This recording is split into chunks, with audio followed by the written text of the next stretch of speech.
Welcome. My name is Dr. Gene Moore, Executive Director and Outreach Education Mediator. Are you thinking about applying for a loan? Consider the following. Do you want to buy or lease a farm? Do you need to buy things like a tractor, livestock, or a greenhouse for your farm? Do you already own or rent farmland and want to expand your business? Has a natural disaster has damaged you or your farm building or equipment? Today, the presenters will provide you with information and answers to your questions. Yeah, I'm going to be talking about network and financial support that is available for farmers through USDA and more specifically through FSA. We know that it is always difficult for farmers to get served by commercial financial institutions. Why? Because it is sometimes difficult for them to prove that they have a stable income.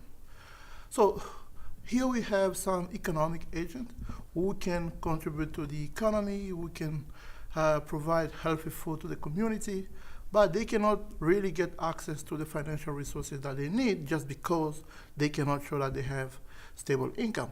So this is like a market failure.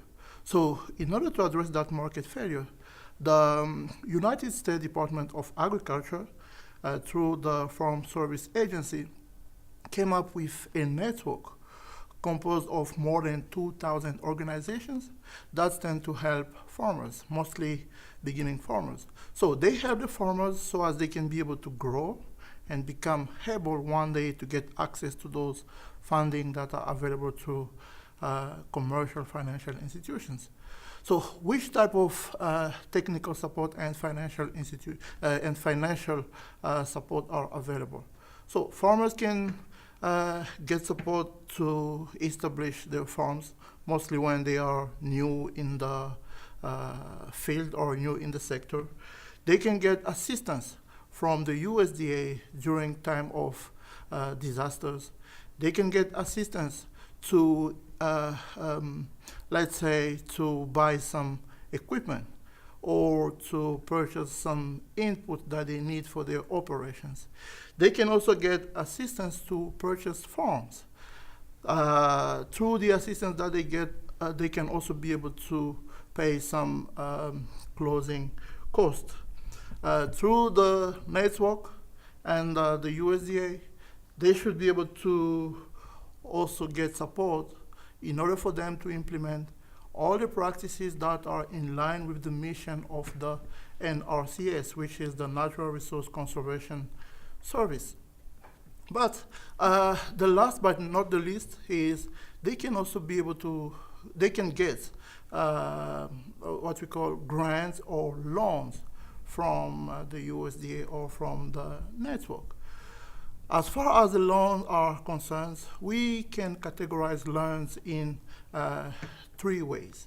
We can categorize them by looking at the source of funding, we can categorize them by looking at the amount of the money, or we can categorize them by the use of the loan. As far as the source of funding is concerned, we can have what we call direct loan. That is when the money is coming immediately from the USDA. And guaranteed loan is when the money is provided by a commercial financial institution, but the USDA is just like a guarantor. And concerning the amount of loan, whenever the amount is less than $50,000, we talk about a micro loan. But when it comes to the use of the loan, we have what we call farm ownership loan and farm operating loans. Farm ownership loan is a loan that can be used in order to become a farm owner. And operating loan is the loan that can be used in order to improve farming operations and so on. But how does it work? So any farmer who has any need. Something that I would like also to mention is the USDA can also support farmers so as they can get educated in some agricultural topics or in anything related to their activities, because most of the time when they deal with farmers, they want them to have access to some type of education. So now let me go back to the way it works. So any farmer who want to get those type of support that I just mentioned have to visit one of the FSA offices.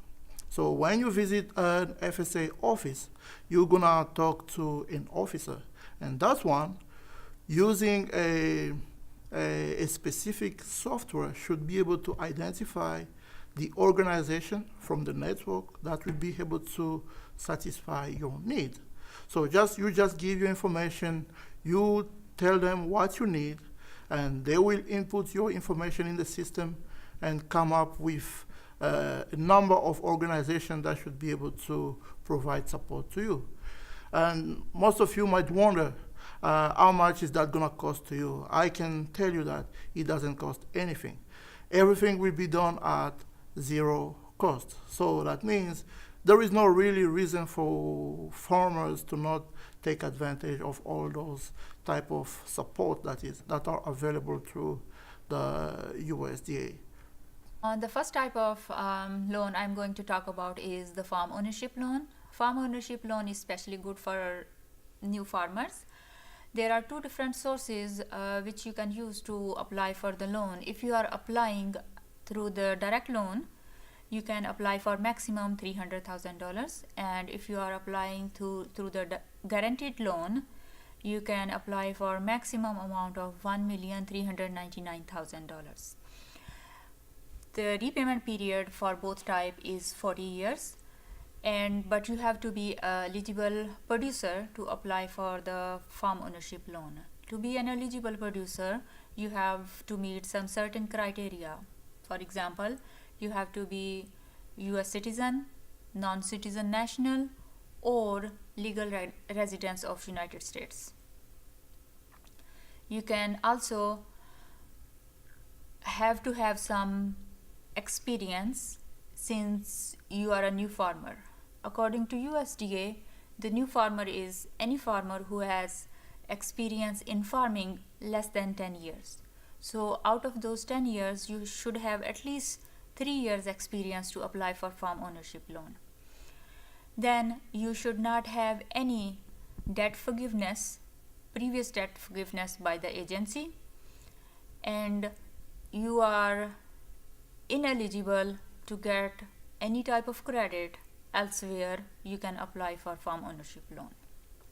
Farm ownership loan you can use to buy new or farm or ranch. You can also use the loan money to extend the existing farm or ranch. You can also make the down payment.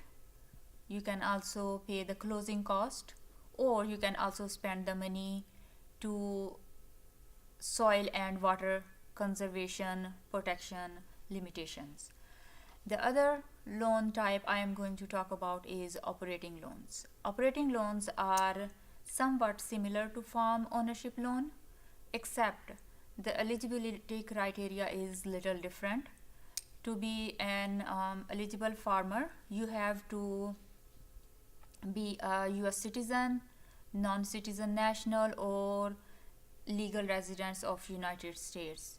If you are unable to get the loan with any other financial institution or bank, you can apply for operating loan. You can also, if you should not have any previous debt forgiveness by the agency, the only difference you have the eligibility criteria different than the farm ownership loan is you don't have the farm ownership loan does not require experience.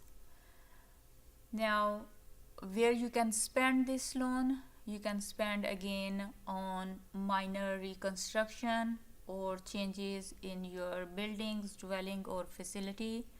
You can also use this loan money for refinancing any farm related debt except real estate. You can use farm operating loan money to pay any type of cost associated with reorganization or profitability. You can also use to improve land, water use, conservation, or protection. You can also use to refinance any farm related debts, and you can also pay any closing cost or training cost related to the farming. The next farm loan I am going to talk about is marketing assistance loan and loan deficiency payment. Marketing assistance loan and loan deficiency payments have additional requirement compared to operating loans and farm ownership loans. Now you have to have eligible commodity also. Now to be an eligible, this two type of loans you are there to help farmers and ranchers at the time of harvest or sharing. You can store your product and the loan amount can help you to meet cash flow in the need time, and you can sell your product later if when the prices of your commodity goes up and you are feeling good enough to sell your product. To be an eligible producer for marketing assistance loan and loan deficiency payments, you have to comply with water resource and wetland protection requirements. You have to submit an acreage report. You also have to have and retain the beneficial interest in the commodity until marketing assistance loans are repaid, and you also have some minimum requirement of gross income. Then your product also, or your commodity also have to be eligible to apply for marketing assistance loan or loan deficiency payments. To be your commodity to be eligible, one of the condition is it has to be produced. The eligible commodity for marketing assistance loan or loan deficiency payments are any commodity produced or shown by eligible producer, and it has to be used for food, feed, fiber, or any use determined by CCC, and the commodity also has to meet minimum grades of CCC. The next loan type I am going to talk about is non-insured crop disaster assistance program. In this type of loan, you have to be eligible producer, your commodity has to be eligible, and the cause of loss also has to be eligible. Now, eligibility of a producer means that you have to be a landowner or tenant, or at least you are sharing the risk of crop production. The income has to be less than $900,000, and then you are entitled to ownership of that crop. Now, the crop eligibility crop means the crop is produced for food, it is produced for feed or fiber, any specialty crop, sweet sorghum, sea oat, or industrial crops. Now, the cause of loss is, when we talk about the cause of loss, usually if there is emergency declared by the President of the US or the Secretary of Department of Agriculture, and those causes includes any excessive air, moist, earthquakes, flood, droughts, any wind, hurricane can damage the crops, but the emergency again has to be declared by either President of the country, or it has to be declared by the Secretary of Department of Agriculture. So I'd like to talk to you today about the Farm Service Agency Unique Program Services. The FSA recognizes the unique needs of new, niche, and small to mid-sized farmers. So the loan programs that they have are tailored to the needs of these farmers. They provide targeted and specialty loans to meet their various needs. You ask now, what type of farmers will these loans help, these unique needs of the farmers? We're talking about beginning farmers and ranchers, small to mid-sized farmers or small non-traditional farmers, geographically disadvantaged farmers, socially disadvantaged farmers, farmers with emergency needs, and youth. Now, who is considered as a beginning farmer? These farmers have to have at least 10 years or less of farm operation. They need to substantially participate in the operation of the farm, and they cannot have any more than 30% ownership of the average farm size in the county. FSA helps by guarantees the loan. They give operating loans up to $300,000, and they also give microloans up to $50,000. Previously, I mentioned that microloans are available for farmers up to $50,000. So how does a microloan work? It allows for access to flexible credit, and it actually serves as a loan alternative for farmers. There are two types of loans available for farmers: the operating loan and farm ownership loans. So you ask, who may be a small farmer? These farmers are not larger than a family-sized farmer. They do have some farm experience, and out of the farm experience that they must at least have 3 years of experience. As far as the unique needs for socially disadvantaged farmers, there are many. What is the SDA? It is a group or member who has been subject to racial, ethnic, or gender prejudice because of their identity as a member of a group with regard to the individual's qualities. How does that loan program work for these individuals? It helps to remove barriers that prevent full participation of these SDA farmers in the loan programs. These programs also provide information and assistance to develop sound farm management practices, analyze problems, and to help to plan the best use of the available resources.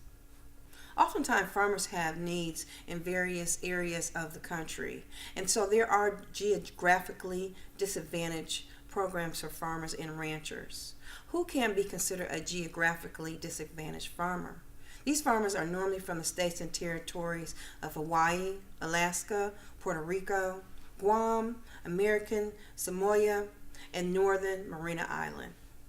Many times farmers have emergencies on their property or land, and there are emergency loans available to help these producers to recover from production and physical loss due to drought, flooding, and other natural disasters.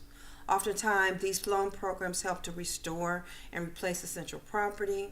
They pay all or part of production costs associated with disasters. They do help with essential living expenses, help to reorganize farming operation, refinance debt, and they are available to farmers who own and operate land in the county that's been declared by the President or the Secretary of Agriculture as a primary disaster area. Many times there are youth who are interested in farming, and so the FSA makes loans available to individual young persons to start and operate income-producing projects. These young people must be between the ages of 10 and older to apply. The youth are responsible for actually repaying the loan, but a cosigner may be required. These funds may be used for livestock, seed, and equipment, to buy, rent, or repair equipment and tools, and to actually pay for operating expenses for the project. As far as any type of program that supports farmers, FSA has an agricultural mediation program. And this program assists farmers that are actually going through mediation who might be in litigation with lenders or others directly affected by the actions of certain USDA agencies. The benefit of the program is that the mediation may help to resolve any disputes. It actually can help to reduce the stress that's caused by lengthy litigation.